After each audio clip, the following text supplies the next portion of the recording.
Baik. Assalamualaikum warahmatullahi wabarakatuh. Salam, Om Swastiastu, Namo Buddhaya, dan salam kebajikan.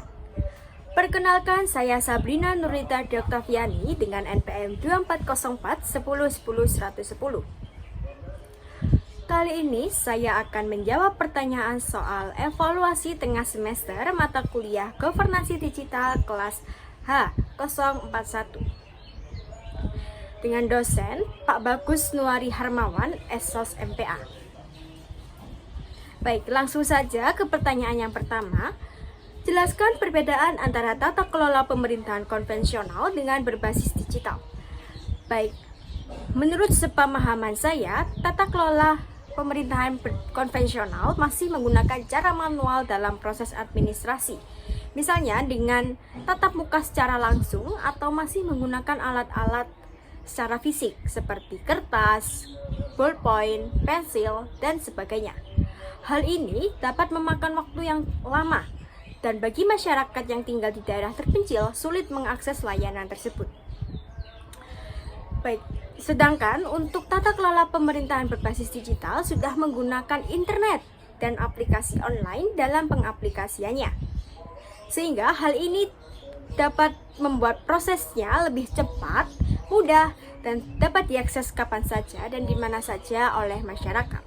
Selain itu, tata kelola pemerintahan digital lebih transparan dan akuntabel karena data dan informasi yang disajikan dengan mudah terbuka dilihat oleh masyarakat. Baik, selanjutnya nomor 2. Jelaskan solusi yang dapat dilakukan oleh pemerintah untuk menyelesaikan permasalahan kesenjangan digital yang dialami oleh aktor pemerintahan dan masyarakat. Baik, pemerintah perlu yang namanya memperluas jaringan internet bahkan ke daerah terpencil, misalnya daerah 3T. Lalu pemerintah perlu melakukan pelatihan literasi digital bagi masyarakat dan aktor pemerintahan agar mereka melek terhadap teknologi. Lalu, membuat kebijakan penguatan sumber daya manusia bagi aktor pemerintahan agar mereka dapat memanfaatkan teknologi secara optimal, serta berkolaborasi dengan pihak swasta untuk mendukung pengembangan teknologi. Hal ini supaya semua orang, baik di daerah perkotaan dan daerah pedesaan, dapat mengakses layanan teknologi secara menyeluruh dan merata tanpa ada yang tertinggal. Baik, soal yang nomor 3. Sebutkan dan jelaskan tantangan apa saja yang dialami dalam implementasi e-government yang diterapkan di negara-negara berkembang. Yang pertama, keterbatasan infrastruktur teknologi, informasi, dan komunikasi, di mana negara-negara berkembang masih mengalami masalah akses layanan internet yang kurang merata, kualitas jaringan yang buruk, serta keterbatasan perangkat elektronik seperti smartphone dan juga komputer yang memadai untuk mengakses layanan pemerintah berbasis digital. Yang kedua adalah kurangnya literasi digital oleh masyarakat dan bahkan ke aktor pemerintahan. Hal ini dapat menyebabkan kurangnya partisipasi dalam penerapan e-government di negara berkembang. Yang ketiga, aturan atau proses birokrasi yang rumit dan juga membingungkan. Hal ini juga menghambat percepatan penerapan e-government di negara berkembang. Dan yang terakhir adalah ancaman atau resiko serangan cyber serta penyalahgunaan data.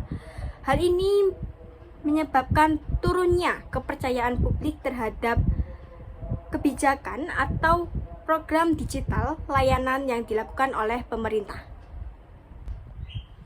Baik, pertanyaan yang keempat.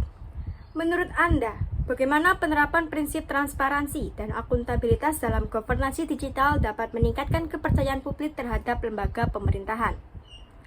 Baik, menurut saya, dengan digitalisasi, pemerintah bisa memberikan akses informasi secara transparan kepada publik seperti penggunaan anggaran dan juga program kerja yang sedang dilaksanakan tanpa perlu birokrasi konvensional yang sulit diakses oleh masyarakat.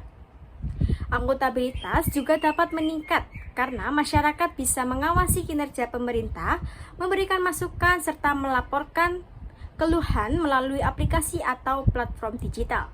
Transparansi ini dapat meningkatkan kepercayaan publik atau masyarakat, di mana masyarakat bisa merasa dilibatkan secara langsung dan bisa melihat pemerintah dengan kinerjanya secara jujur dan terbuka. Baik, terima kasih pemaparan jawaban dari saya. Mohon maaf apabila ada salah perkataan ataupun ucapan. Terima kasih. Wassalamualaikum warahmatullahi wabarakatuh.